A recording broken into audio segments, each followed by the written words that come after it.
দ্বিতীয়বারের মতো ব্যর্থ হলো ধনকুবের ইলন মাস্কের মঙ্গল গ্রহ জয়ের স্বপ্ন।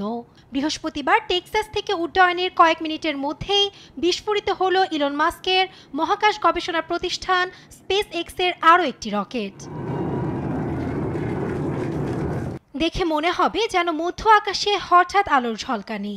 আগুনের ফুলকি মনে হলো এটা কোনো আতশবাজি নয়। মহাকাশে রকেট ভেঙে পড়ায় বাহামার আকাশে অবতারণা ঘটে এ নাটকীয় দৃশ্যের, যা ক্যামেরাবন্দি করেন এলাকার বাসিন্দারা।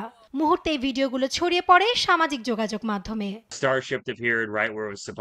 প্রথমে সবকিছু স্বাভাবিক দেখাচ্ছিল, এরপর এটি দিগন্তের প্রায় 20 ডিগ্রি উপরে উঠে যায় এবং ক্রমেই তা বিশাল আগুনের গোলায় পরিণত হয়।